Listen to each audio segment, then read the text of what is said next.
T9C got the fucking juice. Silver's the new gold. Press this shit, son.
T9C got the fucking juice.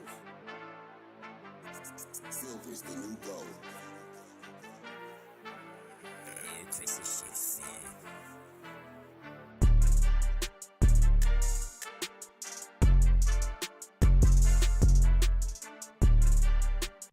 What's going on, everyone? Welcome back to another episode of the JT Sports Podcast. I'm your host, JT. We're live really late tonight. It currently is 1:17 a.m. I really apologize for that.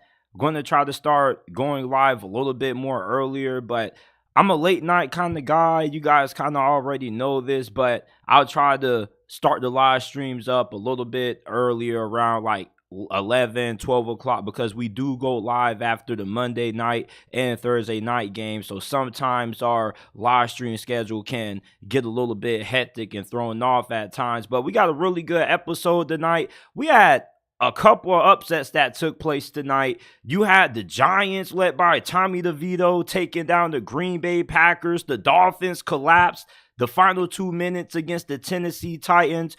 We're going to get into that. We also have a lot more other things we're going to discuss. The Steelers aren't going to make it to the playoffs. The Ravens, the Eagles, what are their Super Bowl chances? Got some thoughts on the transfer portal. Colorado, they are overhauling their offensive line with it. Is it good for the future of college football? Has it made the sport better? Has it made it worse? We're going to talk some college football playoff topics and why Washington has a big advantage against Texas and who's going to win the 1 seed in the NFC. Before we get into it, leave a like, subscribe to the channel. Remember that every episode of the podcast that's uploaded on the channel, including the live streams, is available in audio format on all podcasting platforms: Apple, Google, Spotify, Amazon, wherever you get your podcast from. The JT Sports Podcast is available. Leave us with a 5-star review on Apple and Spotify. Share this episode or the pod with your friends, family members, and acquaintances if you enjoy. And let's get into it, man. So the Miami Dolphins completely collapsed against the Tennessee Titans. They were up 28-13 with only a few minutes left to go in the fourth quarter, and they absolutely imploded on themselves. You can blame Mike McDaniels and Tua Tagovailoa for the way that their last two drives went. 3 and out. Then you have Tua who gets sacked on the final play. And there was questionable play calling. They ran the ball in situations when they should have thrown it. And they threw the ball in certain spots when they should have ran it.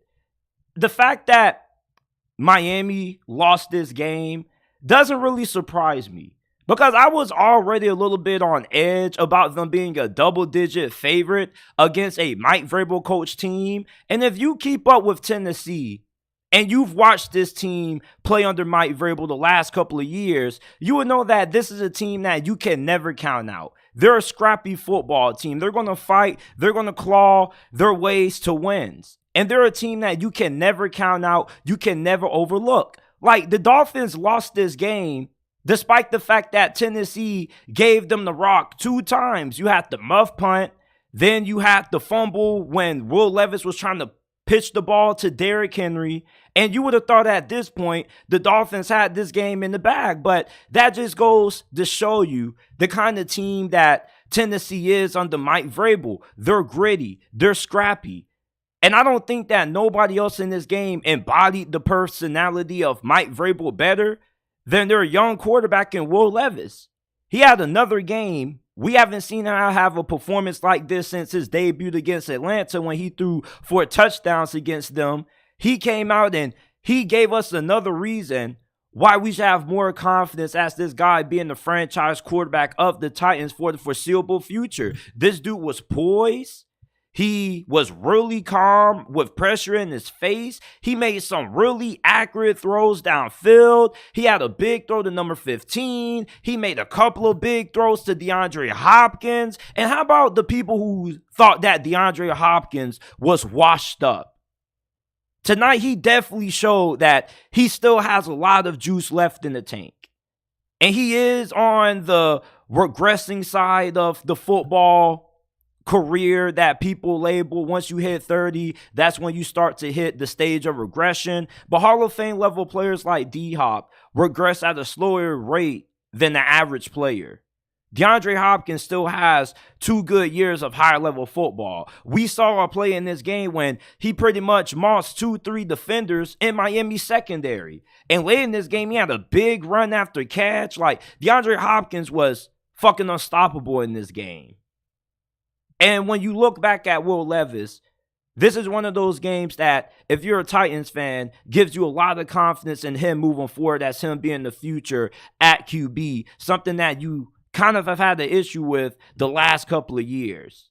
And I wasn't really that high on Will Levis when he was coming out of Kentucky, but this dude does fit the personality of this team really well. Tough, gritty. He had a tough run that almost resulted in a touchdown earlier in this game when he's running guys over. He's putting his body on the line.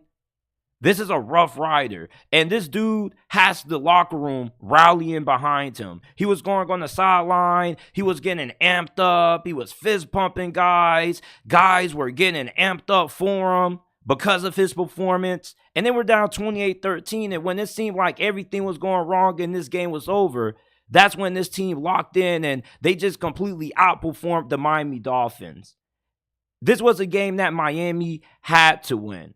Tennessee winning this game still doesn't improve their chances of making it to the postseason.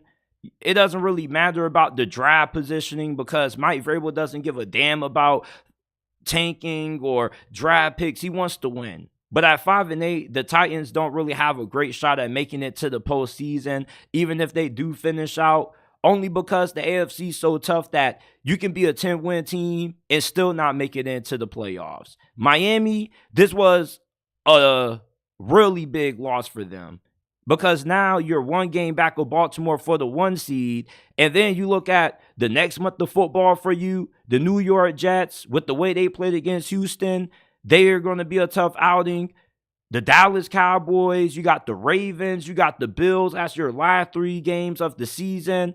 This is a huge loss for Miami, especially when you look at their hopes of trying to make a deep playoff run. Having that 1 seed would have been so huge for them. And Tua, I'm not going to put this loss all on him. The offensive line didn't look good, but you look for a guy like him to have big moments in the fourth quarter, to be able to get your team to win, especially with the ball in his hands. You would have thought that the Dolphins could have at least made it into field goal range. But Tua didn't really step up in this game, but the rest of this team didn't really do their part as well. And then where was Tyreek Hill? The closing minutes of this game, he was nowhere to be found. Like, I'm really puzzled in how Miami decided to go about the last final minutes of this game. Questionable play calling, questionable clock management, and then just poor execution out of the offense. When you're Mike McDaniel and you're regarded as one of the best offensive minds in the sport, you would think that your offense can at least get you in the field goal range and you can kick the game-winning field goal and win this game. I never felt like Miami was going to dominate Tennessee. Mike Vrabel was just too good of a coach for that to happen, but you at least would have thought with this being one of the best teams in the AFC, they would be able to pull out a tough game like this if they're a legitimate Super Bowl contender like how some fans claim they are. The Giants, led by Tommy DeVito, shocked the Packers. And the last time I can remember a player who played for a New York team having this kind of phenomenally of a run was Jeremy Lin when he had Linsanity with the New York Knicks. You got to call this DeVito sanity right now because they're on a 3-game win streak with this dude, and he has energized this team. Before he took over as a starting quarterback, this team was down and out.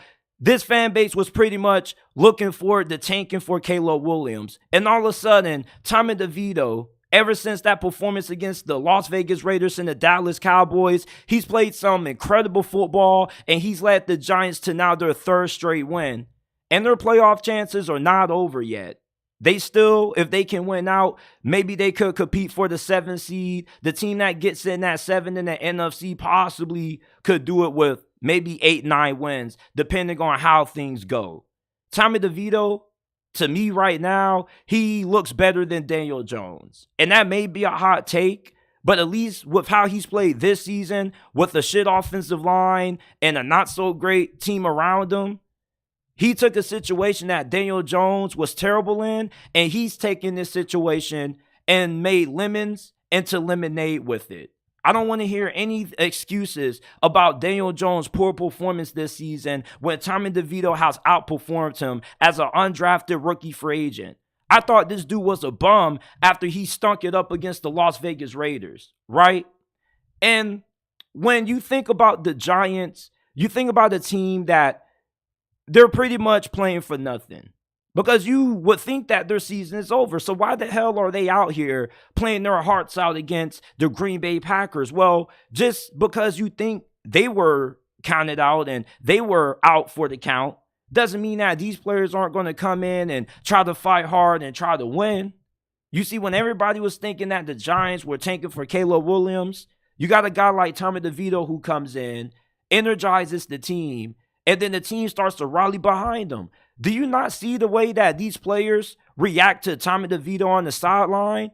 They obviously love this dude, and they look to this dude as a leader. And for somebody to come in and have this kind of energy and play the way that he's had is really impressive. Because this team now, they got a little bit of hope. Even if they can't make it to the playoffs, this team is still going to continue to fight hard in the rest of the games they play because of Tommy DeVito and the energy that he has brought. He's really good throwing on the run. He has underrated athleticism. I had a homie that was doing prize picks, and he picked Tommy DeVito under 17.5 rushing yards. And we were watching this game, and he instantly regretted it. He had a really big run in this game when he juked out a defender and damn near scored. And then he was really big in the closing minutes of this game. He put the Giants in field goal range that eventually led to the game-winning field goal. This dude is clutch. He's poised, and he's getting better every single week. And when Daniel Jones comes back, of course, we know that he's going to get the reins at quarterback again. But if he stinks it up, Tommy DeVito could be a dude who can come in and could be a solid replacement for him. Hell, for all we know, you may have another version of Brock Purdy. Brock Purdy, yeah, he didn't go undrafted, but he was one pick shy of going undrafted. I'm not saying that Tommy DeVito is going to be the next Kurt Warner or anything or the next Tony Romo, but this dude has something special about him. And he's getting better every single week. And, this is a terrible situation that the Giants had prior to him taking over. I mean, nobody looked like they were going to be able to succeed at quarterback with how bad this offensive line has been and their lack of talent at wide receiver. But Tommy DeVito took what we thought was one of the worst situations in the National Football League, and now he's turned into one of the best stories in the NFL. And he may just be a great story. This may just be a lightning in the bottle situation. If Daniel Jones is terrible next season and he comes back in, maybe he isn't as good. But if I'm the Giants, I'm looking at Daniel Jones and I'm looking at Tommy DeVito and I'm asking him, we're paying you all this money and yet you are awful, but Tommy DeVito looks better than you. Why is that? When we look at this loss for the Green Bay Packers, really disappointing. This was a Jordan Love performance that was a mixed bag. He wasn't awful, but he definitely did kill them with the fumble that he had, which you can't really put too much blame on him for that happening because he did get popped. The Giants pass rush was getting after him for the majority of this game, but then he did have a really dumb interception that he threw, which I didn't even know what the hell he was looking at, even trying to attempt that pass, what he saw, but those were two costly mistakes. But late in this game, he did put the Packers in position to win. They lost this game because Joe Barry's defense folded. And I kind of thought that this defense was starting to make somewhat of a turnaround under Joe Barry when you look back at how well they played against the Detroit Lions. I didn't really think that they were going to be able to beat the Detroit Lions on Thanksgiving. And then on Sunday Night Football, they had an outstanding performance against Patrick Mahomes and the Chiefs. And yeah, the Chiefs offense has struggled this season, but you probably weren't expecting for Joe Barry's defense to be able to keep Patrick Mahomes from leading Kansas City downfield and eventually winning the game. I mean, I was pretty confident that Patrick Mahomes was going to pull something out of his you-know-what and lead Kansas City on a game-winning touchdown drive, but it didn't happen. Joe Barry, this dude continues to underperform as the Packers defensive coordinator. This loss isn't all on him. If this was a mistake-free game, the Packers probably would have improved their chances of winning. Jordan Love, his turnovers definitely did cost them. But with the talent that they have on defense, even with Jair Alexander out, you still would have thought that they would be able to win this game against a New York Giants offense that for most of this season hasn't been that great, especially when you're going up against an undrafted rookie free agent quarterback. Joe Barry is a veteran defensive coordinator. You can't make any more excuses for this. With an undrafted rookie free agent, you would have thought that the Giants going downfield and getting in the scoring range would have been damn near impossible. But, this is just another reason why the Packers should have already moved on from this guy as their defensive coordinator. This was a terrible loss for a team that it looked like they were heading in a really promising direction as far as their playoff hopes. But now with this loss, they're still in the hole trying to get back into it. But they still got a chance to get that 7th seed. Their schedule coming up is pretty easy. You got to play the Bucs, the Panthers, the Vikings, and the Bears. But with you losing to the New York Giants tonight, I don't think you can look at any game on the rest of the schedule unless you're playing the Panthers and draw up a W with you losing to an undrafted rookie free agent and Tommy DeVito and your defense not being able to slow him down and seal in the win for you. And Jordan Love, yeah, he's had some impressive gains, but he's still fairly inconsistent when it comes to taking care of the football. And you need to play a whole entire game at peak level. You can't just show up the last quarter of the game and not get criticized for poor play the first 3 quarters before. He needs to be a more consistent quarterback for a full 60 minutes. Sometimes this season, there's been games when he's played good in the first half and then he hasn't showed up in the second half. And then there's been games when he's been awful in the first half and then he shows up in the second half. And then you got some games when he's been able to put it all together like we've seen out of him the last couple of weeks prior to this game. And then you got performances when he just looks terrible all the way around for all 4 quarters. So this dude, as far as him being the franchise quarterback for Green Bay, I still don't really know. I was pretty confident that they had their guy last week, but a game like this, when it should be an easy win, going against an undrafted rookie free agent, and you can't pull it off, and you kind of struggle with taking care of the football, still don't know if the Packers still have their guy. I'm 60% sure that he can be the future at QB for this team. Don't want to judge him off one performance when he has played some really good football, but this was a tough watch. If you haven't already, leave a like, subscribe to the channel. Remember that every episode of the podcast that's uploaded on the channel is available in audio format on all podcasting platforms: Apple, Google, Spotify, Amazon. Wherever you get your podcast from, the JT Sports Podcast is available. Got to get a sip of water real quick. Before we resume, make sure that you guys go ahead and cop you a Starry Galaxy projector light. Christmas is just around the corner. It makes for a great gift for your friends, family members, or a loved one. We're going to have the ad running for that right now. We'll be right back. Moving on. Man, are you tired of looking at your stale, boring-ass room? You want to know a way you can spice your room up and turn that thing into an out-of-this-galaxy experience? Click the link in the description or pinned comment and grab you a Starry projector light. The Starry projector light comes with 10 changeable color options, a built-in Bluetooth speaker, 12 and 15 switchable constellations, planets, moons, and stars. Transform your room from a depressing wasteland into a vibrant starry wonderland. The Starry projector light makes for a great holiday gift for family, friends, and loved ones. Click the link in the description or pinned comment and get one today and transform your room into a breathtaking, starry wonderland.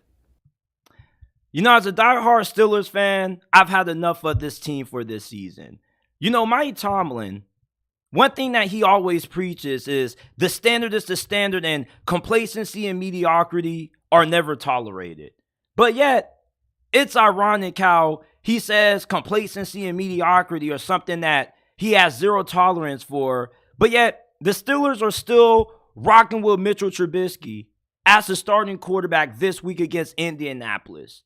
You know, I don't know if Mitch Trubisky has Mike Tomlin at gunpoint, or if Mike Tomlin is either trying to throw the towel in on the season, or if he just doesn't care, or thinks that Mitchell Trubisky is better than Mason Rudolph, and Mason Rudolph is just so much worse than Mitch Trubisky. I don't know what's going on with Mike Tomlin's thinking right now, but I'm really ready to move on for him as a head coach. Because this situation right now obviously shows you that this dude has just lost touch with the offense side of football, and he's a defensive-minded guy, but you can't be this inept as a head coach to realize that Mitch Trubisky isn't going to cut it as the starter until Kenny Pickett comes back.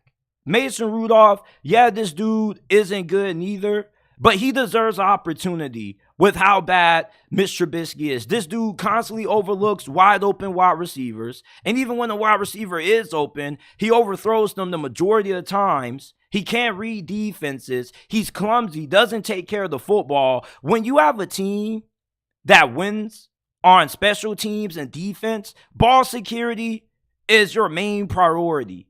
And one thing about Kenny Pickett that I do give him credit for is that at least he doesn't have a lot of costly turnovers. That's the one knock that I don't have on Kenny Pickett. I have it with Mitch Trubisky. That's why he's not a good backup. You want your backup quarterback to keep you in a game and not cost you a game. Mitch Trubisky, with his dumbass decision-making and his clumsy play, costed the Steelers against the Patriots. And he also costed them last year against the Carolina Panthers late in the season when Kenny Pickett got injured. I never understood why the Steelers even signed this fool in the first place on this damn team. And I was really puzzled that this dude is still on the roster. Mason Rudolph deserves opportunity to start. And, you know, the Steelers have 4 games left this season. And they currently are 6th in the playoff race right now when it comes to the AFC playoffs. But to be honest with you, I doubt this team is going to make it into the playoffs. The Houston Texans, they're down and out right now. They're dealing with a lot of major injuries. CJ Stroud is dealing with a concussion. So they probably aren't going to be a team that's going to be able to finish off. But what about the Broncos? And definitely the Buffalo Bills. If there was a team that I was confident that could take the Steelers playoff spot, it probably would be Buffalo. They got a talented quarterback in Josh Allen. And this is a team that is good enough to still win a Super Bowl. Okay, the thing with them is just they haven't played their best football at times this season. They had some really disastrous collapses in the fourth quarter on the defense side of the football. But Buffalo, they have a better chance at making it to the postseason than Pittsburgh. Pittsburgh's last 4 games, they got to play Indianapolis. They got to play the Bengals, Seahawks, and the Ravens. The good thing is that if you can win out, you're going to get in. But I'm pretty confident the Steelers won't win out. You see, the Steelers are probably going to find a way to pull off an upset against the Colts, even though I wouldn't consider it an upset. And then they may find a way to beat the Ravens. But they probably going to lose to the Seattle Seahawks and the Cincinnati Bengals. They're going to have one letdown game. Even if the Ravens clinch the 1 seed and they rest their starters the final week against Pittsburgh, Pittsburgh probably still could lose that game. Because one consistent theme under Mike Tomlin with this team is that they always underperform to inferior competition. They lost to 2 of the worst teams in the NFL in back-to-back weeks, the Arizona Cardinals and the New England Patriots. Mike Tomlin, he doesn't have it anymore as the head coach of this team to be good enough to have this team in a situation when they can rally and win out for the rest of this season. They may go 2 of 2 their last couple of games, but they're not going to go 4-0. Not with Mitch Trubisky at quarterback. And even with Mason Rudolph, he isn't even better than Mitchell Trubisky. He's not good neither. He's terrible also. He's not going to make this situation any better. And even with Kenny Pickett coming back, there's no guarantee that the Steelers will be able to go 4-0 and make it into the postseason. This was a 9-8 team coming into this season. There was a little bit of optimism based on what we saw out of this offense in the preseason, but that just goes to show why you can never take the preseason too seriously. This offense has been one of the worst in the NFL, and it's been this way for the last couple of years since 2019, ever since that Washington loss with Alex Smith. This team's offense hasn't been the same since. And it's just really disappointing that you have a championship caliber defense, even with a questionable secondary at times, but it gets wasted because this offense just is so inept. And Mike Tomlin, inability to hire a competent offensive coordinator. The Steelers haven't had a good offensive coordinator since they let go of Todd Haley. And if you want to go further than that, Bruce Arians, when he was the OC. So Mike Tomlin, he just has lost touch with what it takes to build a championship caliber football team. Yeah, he's never had a winning season, and the Steelers most likely are going to go 9-8, but who gives a F anymore? You know, if your goal isn't to win championships every single season and you're okay with 9-8 seasons, then doesn't that mean that that's complacency at its finest? Isn't that mediocrity? And that's just what the new standard has become in Pittsburgh. This went from a championship organization to a 9-8 is okay organization. And we're okay with occasionally making it into the wild card round and getting smacked. This is the same head coach who lost to the Cleveland Browns with the interim head coach. You can put that on Big Ben and his turnovers all you want to, but Mike Tomlin got out coached in that game as well. You see, Mike Tomlin is a great raw guy, but over the last couple of years, he hasn't proven to make great adjustments, and his clock management isn't that good neither. He's a good coach, but it's time for the Steelers to move on and part ways. They are not going to make it into the playoffs, people. And I'm not a Steelers hater. I'm a diehard Steelers fan. I'm a lifelong Steelers fan. I've been a Steelers fan ever since I first started watching the league. But I've never been as low as on Mike Tomlin as what I am right now. I've never been somebody who has called for Mike Tomlin to be fired until recently, because I now have seen the writing on the wall. You know, there's an old expression that goes, sometimes you just outgrow people. Every relationship, every person you meet isn't meant to last forever. Some people are meant to be around for a certain season. And Mike Tomlin's season is pretty much over with Pittsburgh. Even if they bring him back for one more season, if the Steelers can't even win a playoff game, they should still move on. You know, they've missed on quarterback with Kenny Pickett. They've whiffed on countless other positions.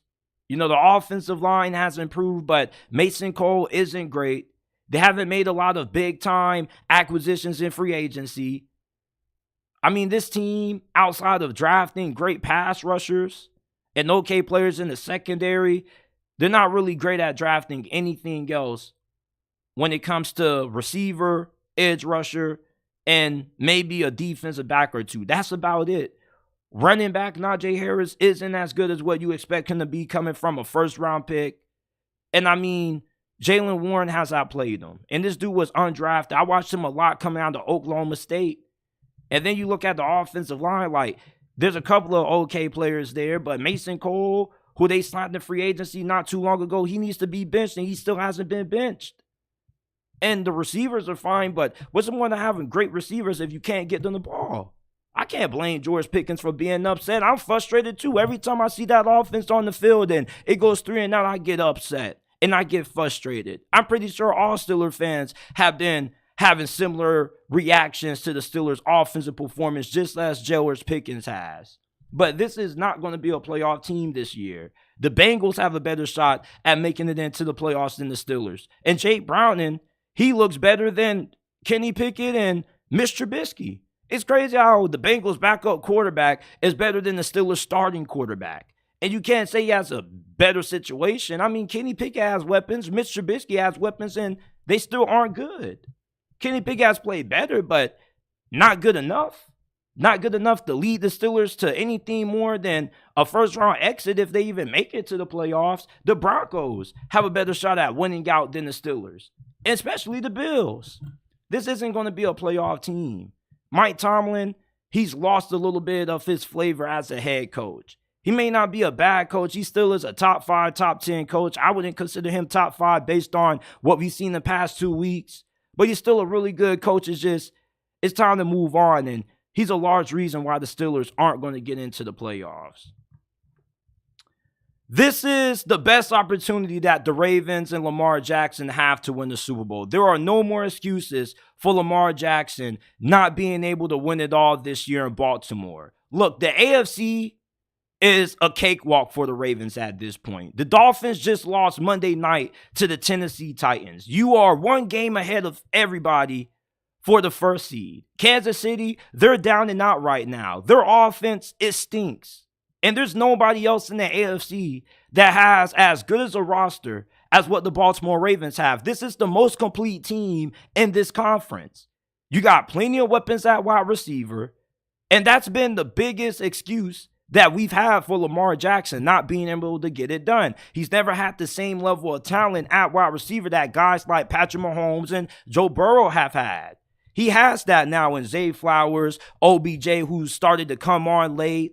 You still got Rashad Bateman. Isaiah Likely has made a couple of big plays. He had a really good game Sunday against the Rams. You got a great group of running backs, a great offensive line. You got arguably the best defense statistically in the NFL. There's no more room for Lamar Jackson to not be able to get out of this conference this year. You don't have to go through any big-name quarterbacks too much to get it done. Maybe a Josh Allen or a Joe Burrow. Well, you don't got to worry about Joe Burrow because he's injured. But you may have to see Patrick Mahomes. But with how bad Kansas City's offense has looked with their lack of talent at wide receiver, Baltimore, if they can hold on to the 1 seed, they'll easily take down Kansas City at home. Baltimore has played their best football when they've played at home this season. So Lamar and Baltimore, they can hang on to this 1 seed, which I believe that they will. I really feel strongly about their chances of making it to the Super Bowl. There is no reason why the Ravens shouldn't win the AFC this year. This is the easiest path that Lamar Jackson is ever going to have to a Super Bowl for the rest of his career. I promise you. And this may be a situation where if the Ravens don't take advantage of it this season, they may not ever get over the top. Because next season, the Chiefs are most likely going to have an improved group of wide receivers. Joe Burrow is going to be back fully healthy. Trevor Lawrence in Jacksonville, they're going to be even better. Aaron Rodgers is going to be back and healthy. The Jets could be better. And so are the Dolphins. And the Buffalo Bills could bounce back. If the Ravens can't get it done now, with Josh Allen and the Buffalo Bills fighting for the playoff lives, probably going to have to play in the wild card round, And then outside of Josh Allen, Joe Burrow goes down. You only really got to worry about Patrick Mahomes and Josh Allen, and that's about it. Those are the two best quarterbacks that you're going to face in the postseason potentially. Trevor Lawrence and Jacksonville, they're too inconsistent. You're a more consistent team than them, and you're more talented. You can get after the quarterback. Lamar Jackson has been more consistent in his play than what Trevor Lawrence has been this season. Lamar Jackson, he's came up small in the playoffs before, but I'm not somebody who likes to judge teams and try to make a narrative about a player because of history. Just because Lamar Jackson hasn't played well in the playoffs before doesn't mean that's going to continue to be how he plays in the postseason for the rest of his career. He does have a playoff win. He did beat Tennessee one time in the wild card round. People seem to forget. And this is the best team that he's ever had. Better than the 2019 team that they had when he won MVP and they got upset in the divisional round by the Tennessee Titans.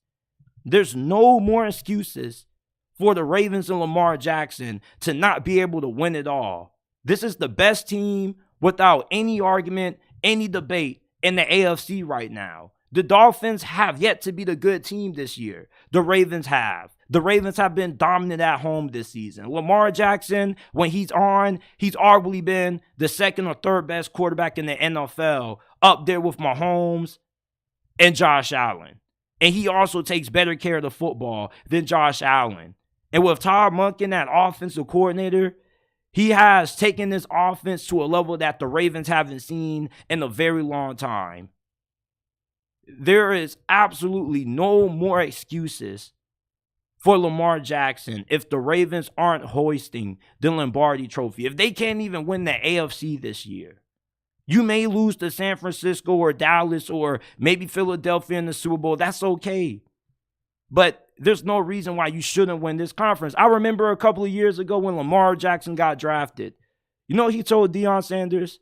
He told them, they're going to get a Super Bowl out of me. Believe that. And if Lamar Jackson is ever going to have the perfect opportunity to deliver on that promise, is this season. The path to the Super Bowl is pretty much golden for Baltimore. Yeah, they may have a couple of close calls here and there. They do got a really big game against the San Francisco 49ers. But I'm really confident that this team is going to make it out of the AFC.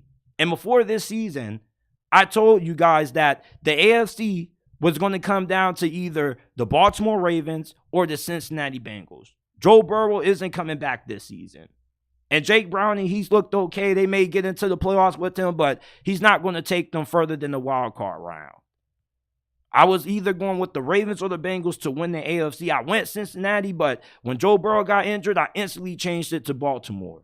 I believe in Lamar Jackson. The talent that he has around him this year, there's no more excuses for why he should struggle in the playoffs, especially with how great this defense is, although they can be a little bit shaky at times. But with this pass rush, they can slow down nearly any offense. There's not a dominant team in the AFC that's better than the Ravens. They're the only dominant team in this conference right now.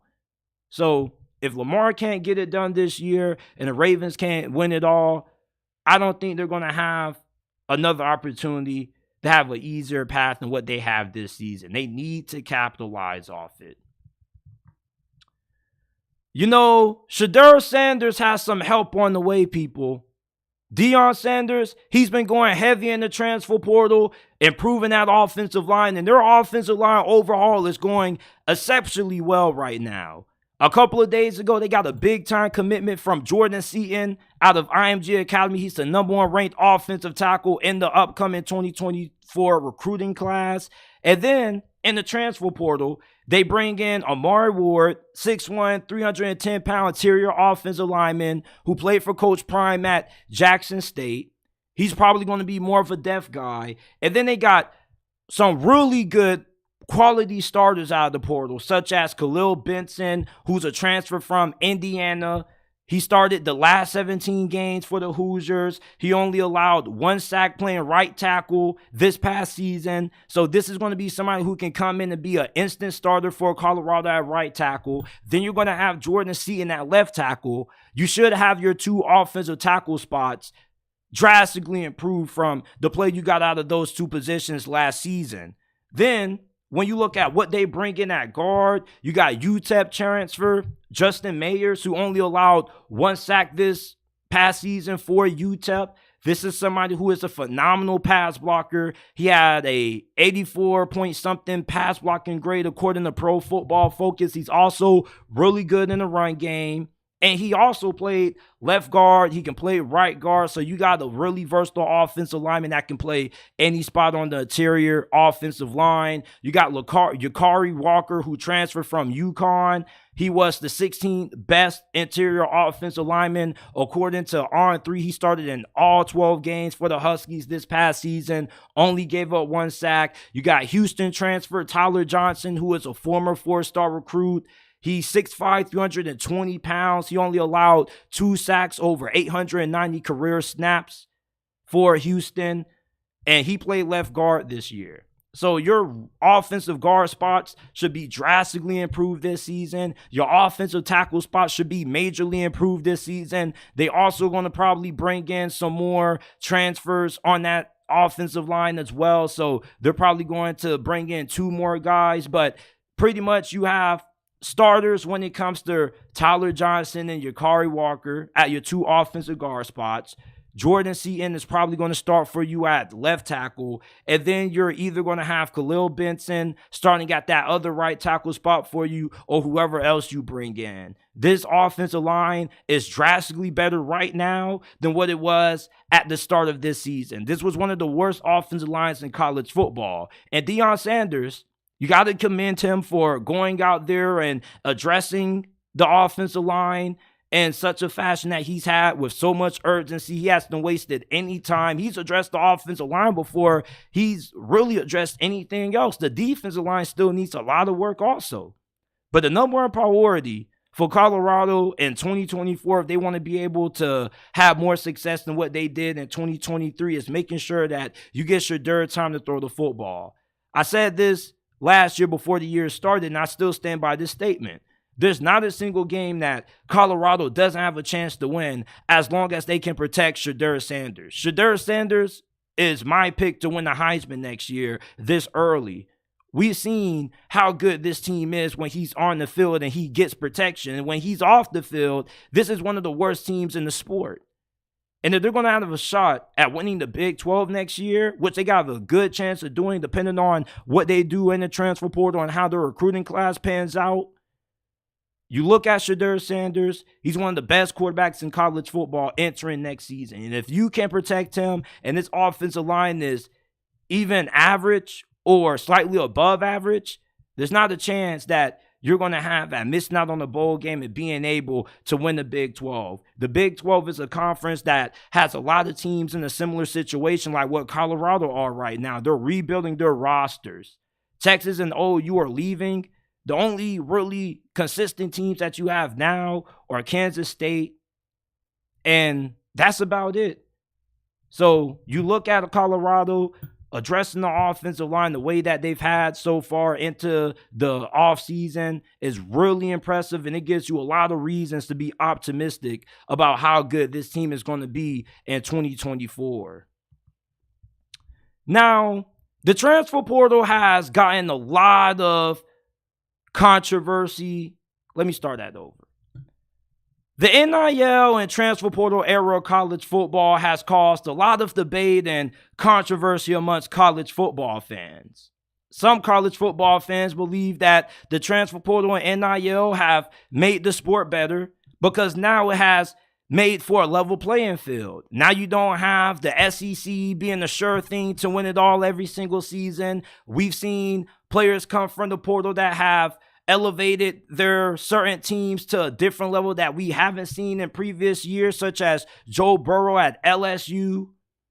And you also look at the fact that you have Jaden Daniels, who also had a really successful career as a starting quarterback for LSU. You think about Justin Fields when he transferred to Ohio State and led them to the national championship. The transfer portal has helped programs get to the national championship level, and it's also helped programs get to a level that they've kind of haven't been before. And then you got the NIL, who has kind of been a help to the bigger powerhouses of the sport that got a lot of money to spend, such as Alabama, Ohio State, Michigan, USC. But then you look at how it doesn't help the smaller programs out there. Because if you got a good player that plays for USF or UConn and he goes off, then you're going to have a school like Alabama who's going to empty the wallet to make him transfer. And of course, nobody's going to turn down money. Look at what has just happened with Cam Ward. How is Washington State going to be able to build a successful program now that they pretty much have been demoted to a G5 school now if they can't be able to keep players like Cam Ward because they're not going to have the money to entice him to stay when teams like Ohio State and Miami are offering him $1 million NIL packages? You see, to me, I think that the transfer portal and NIL have made college football better.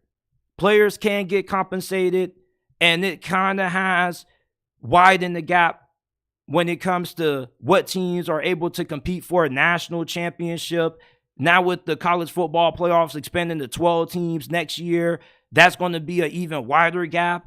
And now you're going to have the eventual possibility that the SEC won't have such a big monopoly on the sport because NIL and transfer portal are going to allow other schools to be able to outbid them for certain recruits and key transfers. But it still isn't going to make it hard for schools like Alabama to the point where, yeah, you're extending the playoffs to 12 teams, and there are teams that are going to have money to compete with Alabama to buy players and whatnot, but the schools like Alabama are still going to be at the top. And I do think an area where the transfer portal and NIL era have made college football worse is that it has made it a lot easier for schools like Alabama and Georgia to stay on top. You see, before this whole transfer portal and NIL thing started, people were saying that this was going to be a detriment to Alabama. But then Alabama has started using it. And you see a school like FSU, they've used the transfer portal. They've gotten guys, they've took them in like Jordan Travis, and they've developed them. And then you got guys who are instant impact starters such as Keon Coleman, and they became a championship level football team this past season. But for the schools like Bama, they use the portal and they use NIL and they only fill up the positions that they really need. And that's why Alabama and Georgia have still continued to dominate it the way that they have, even though they aren't transfer portal heavy. Hell, the year that they went to the national championship and lost to Georgia, they had Jamison Williams, who they got out of the transfer portal from Ohio State. So I do think that it kind of has cause for more parity in college football, but not to this big extent because the SEC has still won the last couple of national championships. And yeah, the transfer portal and NIL era has made it a little bit harder for it to be a sure thing that Bama and Georgia are going to win it all every year. But the SEC is normally the conference that's making the most out of the transfer portal and the whole NIL thing because of how much money flows through this conference with all the programs that are in it. Same thing when it comes to the Big Ten with the three powerhouses of that conference, Penn State, Ohio State, and Michigan. They've gotten some big names out of the transfer portal. But for the rest of college football, it has been a good thing for the other Power 5 conferences out there. But for the G5 conferences, you got bigger schools coming in and pretty much paying for their best players. And it kind of has made college football now semi-pro to a certain extent. The transfer portal, let's just be honest about it. It's college football free agency. Cam Ward pretty much is going to go to the school that offers him the most money that he can get. And, I don't have anything wrong with it. It's just that, for a school like Washington State, if they would have been able to keep Cam Ward, that would have maybe made it a lot easier for them to continue to be a formidable team down the stretch. What's the point of getting a good quarterback, developing him, just for him to go on and transfer to another school? It's hard for these G5 programs to build themselves up, especially if you're coaching at a place like UConn, where your best players are automatically going to leave because it's going to be a bidding war for their services. And it's going to make those jobs less appealing for potential head coaching hires. Because why would I want to coach at a school where my best players are going to get enticed to leave after one good season? Like, look what happened to Kent State before Sean Lewis left to take the OC job at Colorado. They were a 6-16, 5-7 team. And once he left, everybody went and took their best players out of the portal, and they pretty much were one of the worst teams in college football this season. It's hard to build a program up when you're in the lower level of college football compared to the big boys of the sport like Bama, Ohio State, Georgia, who have money to pay for all these big-time recruits and transfers.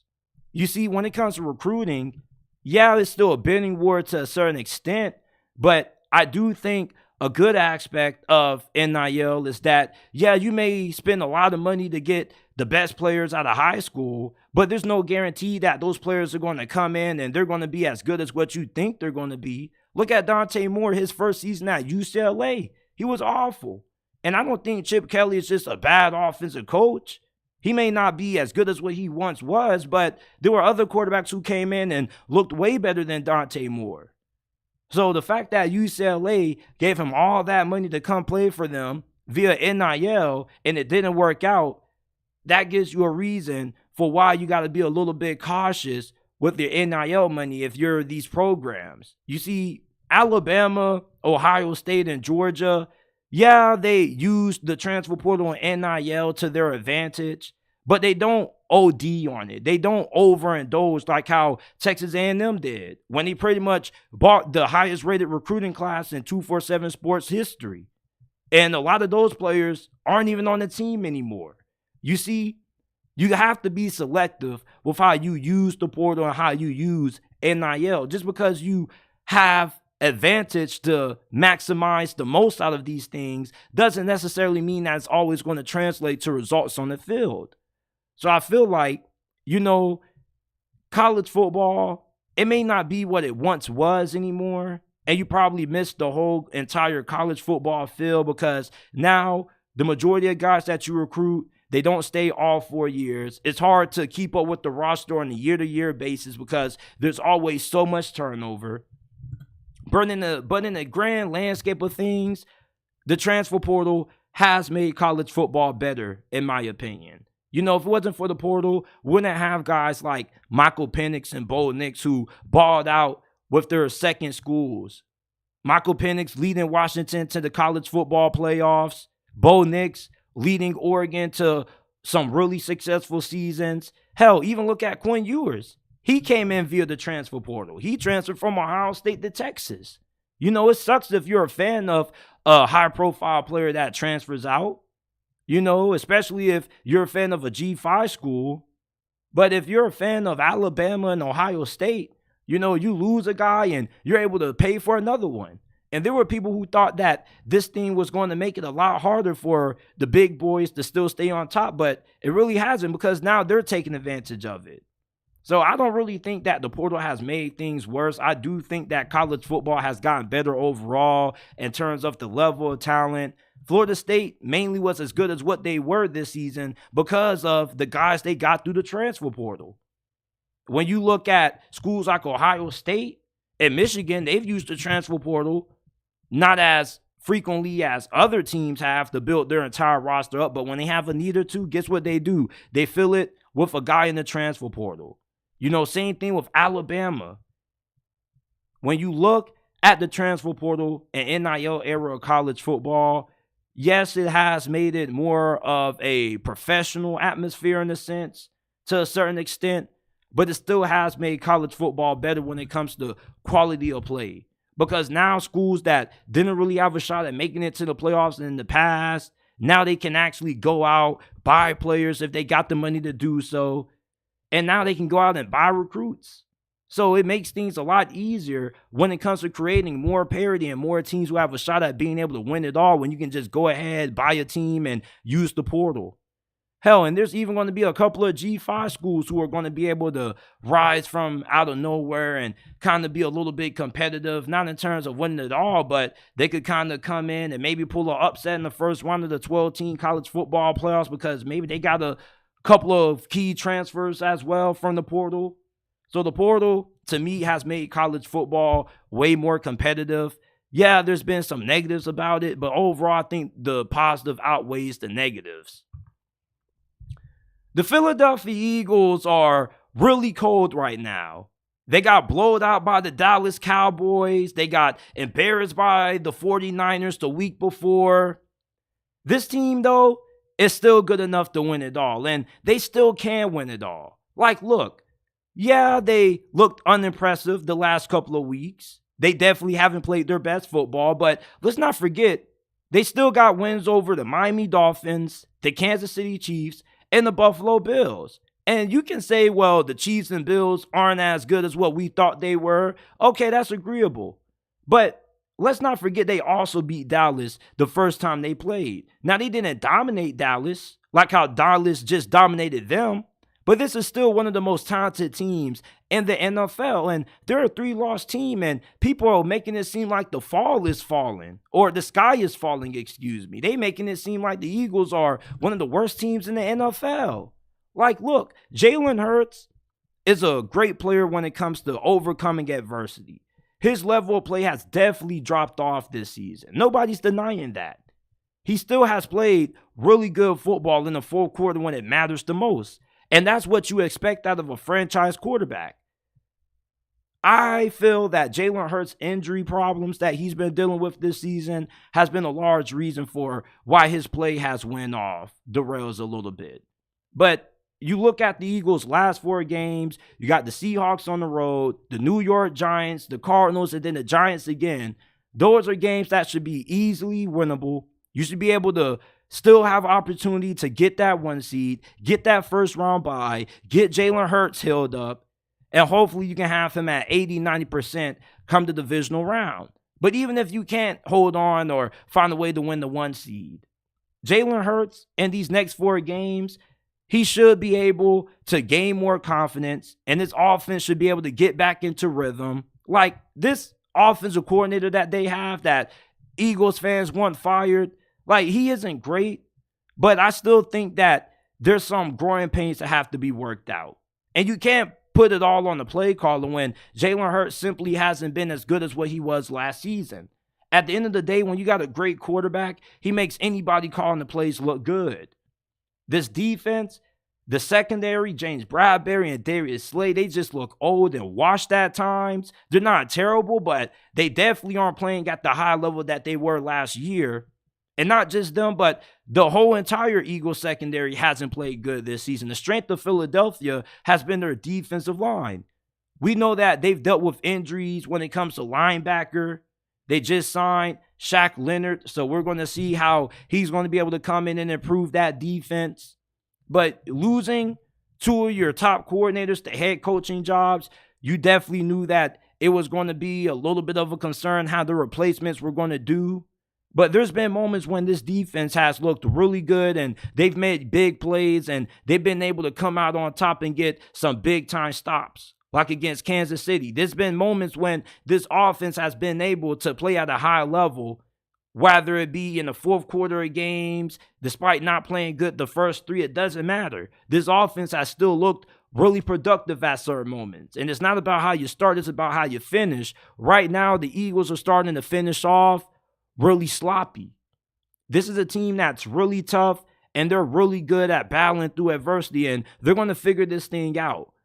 They're way too talented for them to get written off. Yeah, I'll probably have more confidence in the 49ers making it out of the NFC than Philadelphia, but I'm not taking Dallas over them.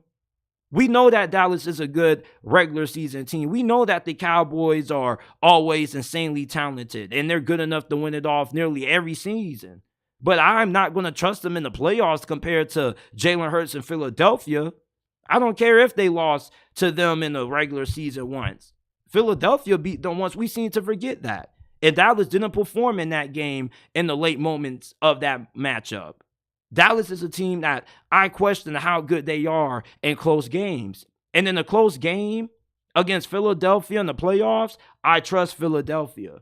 Now, I don't know about the 49ers, but I doubt that Philly is going to get crushed by San Francisco for the second time in the season with how talented they are and the kind of leadership that they have on that team, in that locker room. I think that people are counting out the Philadelphia Eagles way too soon just because they're 2 straight losses that look really ugly to the top teams in the NFC. I'd rather lose in the regular season than lose to these same teams if I have to go up against them in the playoffs. The Eagles are way too good of a team to get blown out by the Cowboys and the 49ers twice in the season. You see, when it comes to NFL media, people change their opinions like the wind. Okay, it's like a week-to-week thing. Every single week there's a new number 1 team in the NFL.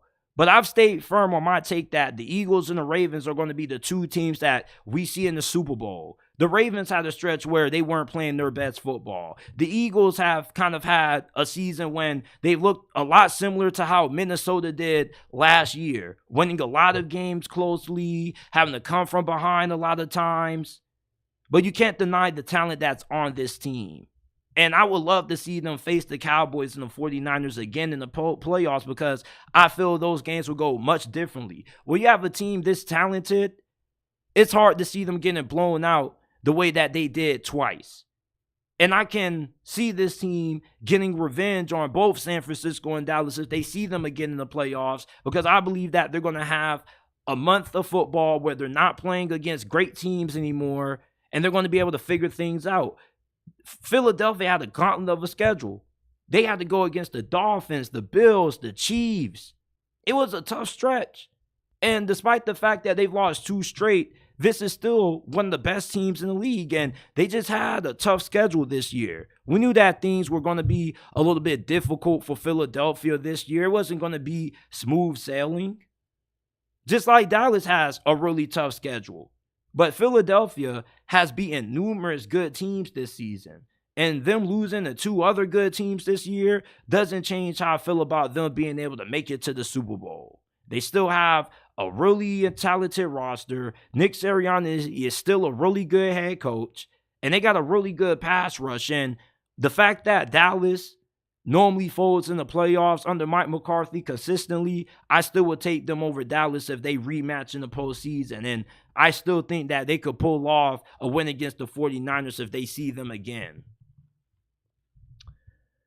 Alabama, going into this season, many people counted this team out. You know me, I either was going to go with the Tide or Texas A&M to win the SEC. And I'm glad that I went with Alabama because Texas A&M was a disaster this season. And Nick Saban, this is the best coach in college football history and one of the best coaches in the history of sports. And with him on the sidelines for Bama going into the playoffs this season, you should feel really strongly about the Tide's chances to win it all this season. You know, with Nick Saban being the head coach of this team, going into their semifinal matchup against Michigan, they're going to be prepared, they're going to have a great game plan, and they're going to play to the best of their ability. You're not going to have a situation where this team doesn't show up. And I doubt that they're going to get blown out by any team that they face off against, especially if they have to play Texas in a rematch in the national championship. Do you know how hard it is to beat Nick Saban twice, especially in a neutral site game? Like, you beat Alabama in Tuscaloosa, you get a lot of props from that. But it's really hard to beat Nick Saban 2 times in the same season. When you look at how talented this Alabama team is, they got one of the most talented teams in all of college football. They're like number 1 or number 2 in blue chip talent ratio.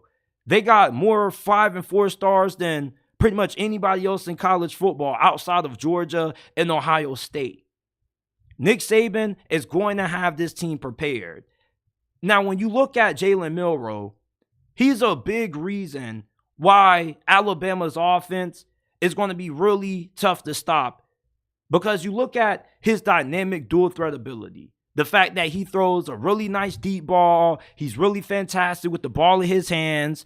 Michigan hasn't seen a quarterback like this all season long.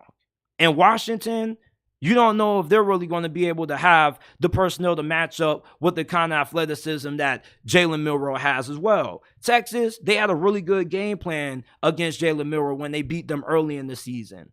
But the Jalen Milroe that we see now is not the same quarterback that we saw when Alabama lost to Texas at home.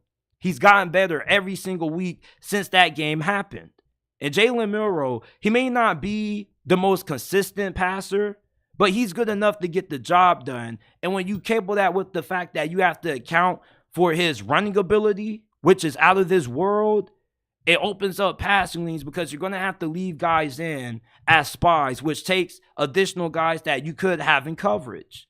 Alabama's receiving core with Bond and Burton, they're good enough to have success against any other defense in the playoffs. Look, Michigan has a good defense, but these receivers are good enough to get open against that Michigan secondary.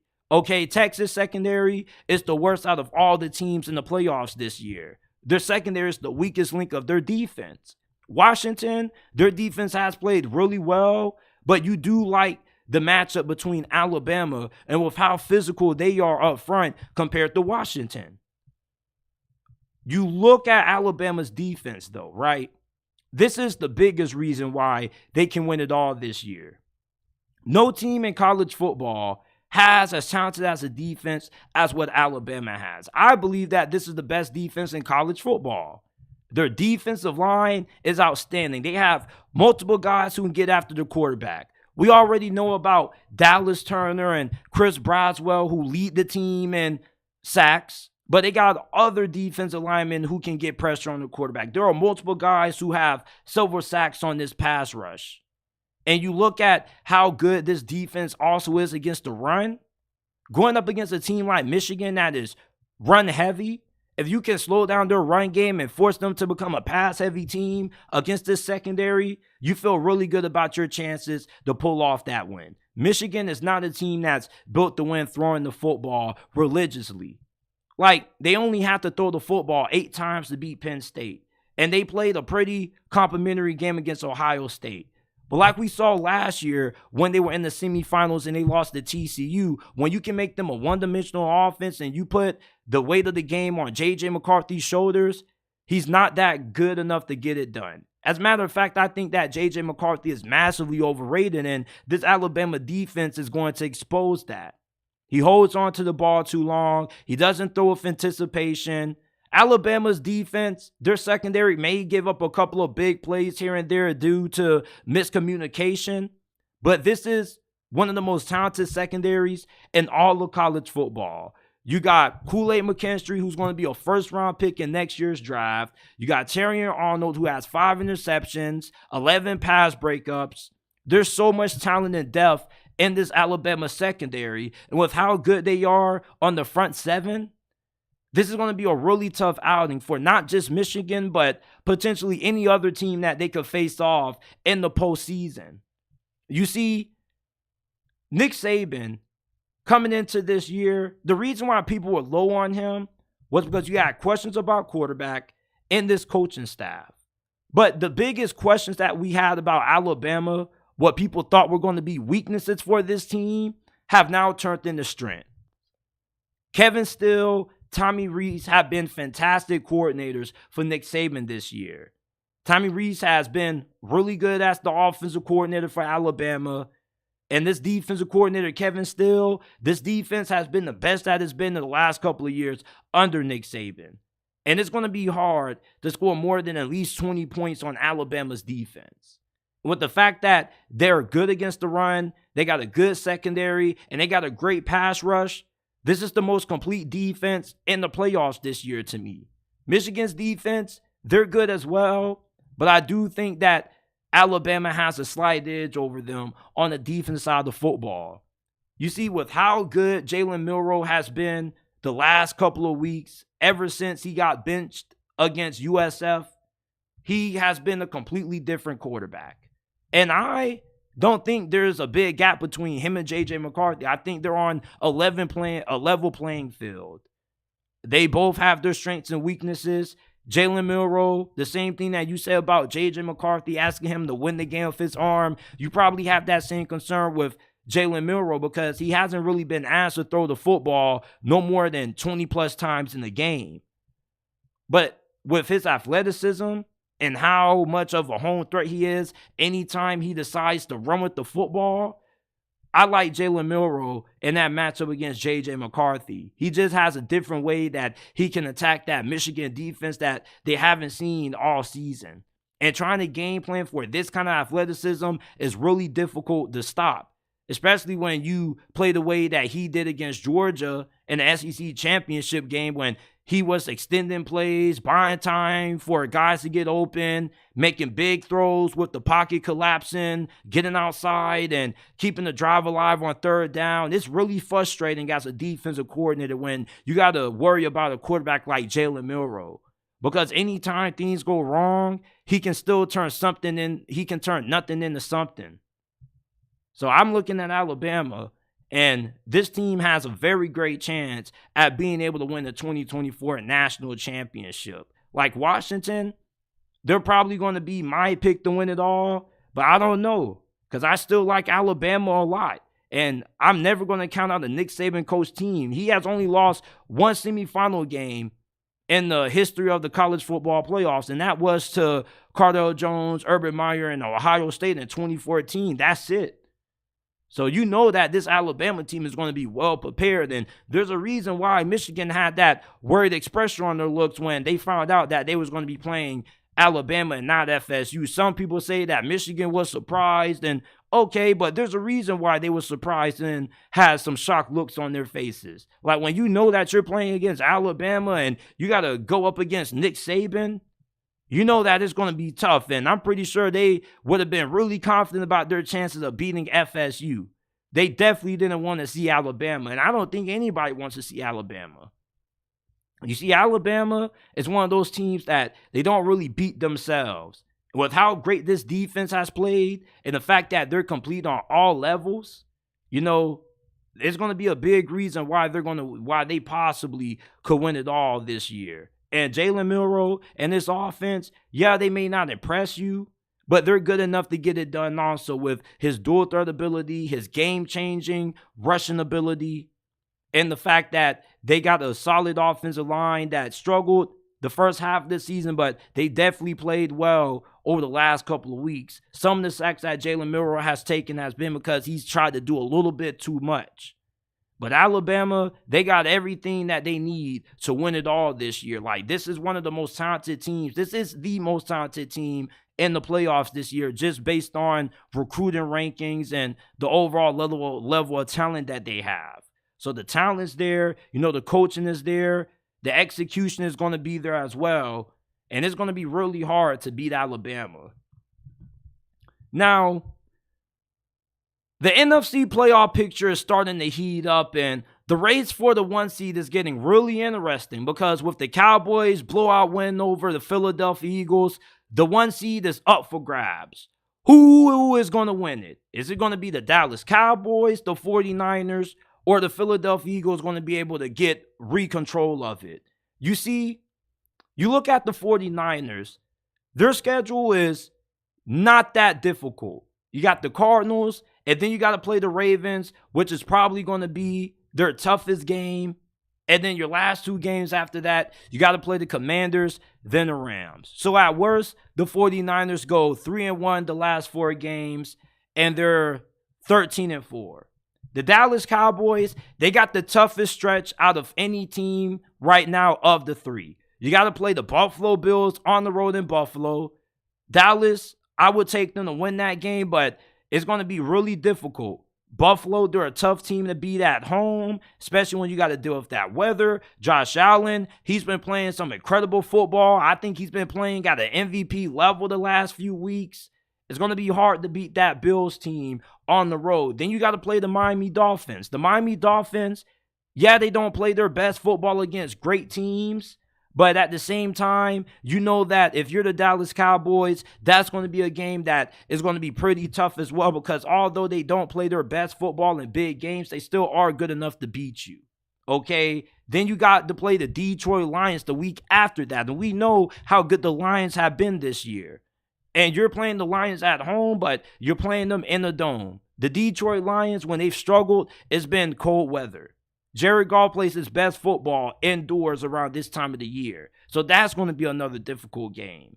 And then you got to play the Washington Commanders. The Philadelphia Eagles, their last 4 games are easier than the 49ers and the Dallas Cowboys. They got to play the Seahawks, the Giants twice, and the Arizona Cardinals. So you're going to be going up against three teams that don't have winning records, who Seattle right now, they're fighting for their playoff lives.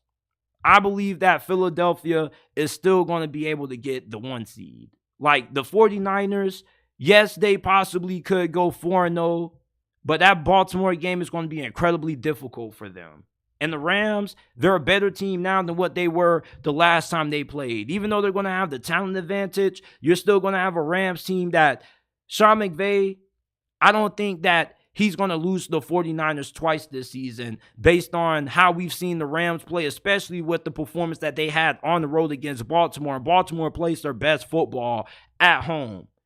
So I think that the 49ers, yeah, everybody probably is going to roll with them. But in terms of Philadelphia, their last 4 games, you're pretty confident that they should be able to win those. The 49ers probably could have at least 1 loss. Dallas, I believe they're at least going to have 2 losses to close out this year. I don't know who to. It could be Bills, Dolphins, Lions, but they played some really good football. I don't think they're going to win out. I think they're probably going to finish around 12-5. Philly, they played a tough schedule. They played some really good teams. They had to play Kansas City. They had to play Buffalo, Miami, 49ers, recently Dallas twice. So, of course, they were going to start to lose a little bit of steam. But late in the season, they got a really favorable break. Playing teams that don't have winning records, that they're more talented than, they should be able to win out and go 4-0 and be able to go 14-3 and get back into control of the 1 seed. The 49ers, I just don't know if they're going to be able to beat the Baltimore Ravens. Not saying they can't, but I like the Baltimore Ravens to win that game. But even if the 49ers do, they will own the tiebreaker over both Dallas and the Eagles because they did beat both of these teams. So they pretty much control their own destiny when it comes to getting that first round bye that comes with getting that 1 seed. But I still believe that the Philadelphia Eagles are going to be the team to get the best seed in the NFC playoffs, and they're going to get home field advantage. And they desperately need it because Jalen Hurts is banged up. A first round bye and a week for him to heal up and get close to as healthy as possible would be major for them looking to make another Super Bowl run. So I think Philly, with their easy schedule to close out this season, they're going to hold on to that 1 seed and regain control of that thing. Washington is being severely underestimated again, but this is nothing new. They've been underestimated all season long. They were pretty much a 9.5-point, 10-point underdog against Oregon in the Pac-12 championship, and they smacked them again. And they're going up against Washington, a team that is a favorite over them going into the semifinal matchup. And they got a big advantage against Texas that not a lot of people are talking about. Washington has the best passing attack in college football. Michael Penix was a Heisman finalist, one of the best quarterbacks in college football. And he's throwing to the 3 best receivers that we are going to see Texas face off against that they haven't seen all season long. Washington, their wide receiving core poses a major mismatch for Texas because Texas, their defense has been really good. They got a really good front 7, but their secondary is awful. And right now, they are 86th in college football in passing yards per game allowed. Not good. And they've given up a lot of big plays downfield when they're not able to get consistent pressure on the quarterback and this secondary has to stay in coverage for a long period of time. They get carved up. Washington's receivers, you look at Roma Dunze, Jalen McMillan, Jalen Polk. Not only are they insanely talented, but they got incredible athleticism and size as well. All of these guys are 6'4" or taller. So Washington, you look at the fact that you may not have any success running the football at all against Texas defense. It's impossible to run the football against this Longhorns defense. It doesn't really matter because you're a team that's going to be able to destroy this secondary. And for Washington, you know, Kalen DeBoer, his offensive coordinator, Ryan Grubbs, they specialize on the offensive side of the football. So they're definitely going to have this offense playing at their highest level come the semifinal game against Texas. Texas defense is really outstanding when you look at it statistically, but their secondary is a major concern. if you're a Texans fan listening to this right now, you probably would agree with that also. Like, your secondary is the Achilles heel of your defense. Washington has a really outstanding offensive line. Michael Penix has only been sacked 10 times all season long. And when Michael Penix starts the game out hot, this offense is good enough to put 40 or 50 points on you. This is most likely going to be a high-scoring game. It's probably going to be a combined total of maybe 80 to 90 points. The final score should be in the 40s for both of these two teams. I don't see any one of these defenses getting a lot of stops.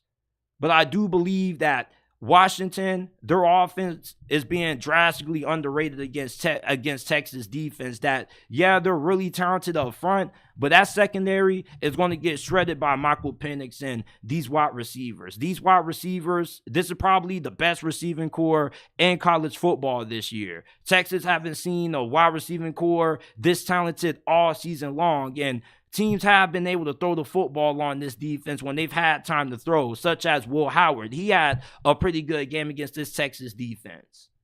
Texas, their secondary, they're going to have a long afternoon trying to defend these Washington wideouts. With how good this offensive line is, they're going to be able to hold their own, and Michael Penix is going to have a good amount of time to throw the football. And when you give Michael Penix the clean pocket, he's going to destroy you.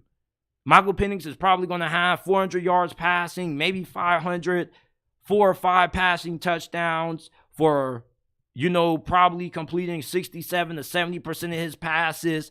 This is going to be an absolutely masterful performance that we're going to see out of Michael Penix in this game. Texas secondary isn't going to be able to slow down these wide receivers. They're way too deep, way too talented, and way too skilled with the way Texas secondary has fared this season. So Texas defense, they're going to be in for a really tough afternoon against this Washington offense. It's a big advantage that the Huskies have in this game, and it's a large reason why I believe that the Huskies not only can beat Texas, but I believe they possibly could win it all, and they're being drastically underrated once again. These wide receivers, they're incredible. They're really hard to stop, and it's hard to even have 2 great corners, to have 3 cornerbacks that can match up against these wide receivers. Yeah, good luck. The Longhorns are going to need it. This is it for this episode of the JT Sports Podcast. I appreciate you guys for tuning in. If you enjoyed, leave a like, subscribe to the channel. Remember that every episode of the podcast is available in audio format on all podcasting platforms: Apple, Google, Spotify, Amazon, wherever you get your podcasts from. The JT Sports Podcast is available. If you enjoyed, rate us 5 stars on Apple and Spotify. Also, share the pod with your friends, family members, and acquaintances. And I will see you guys with another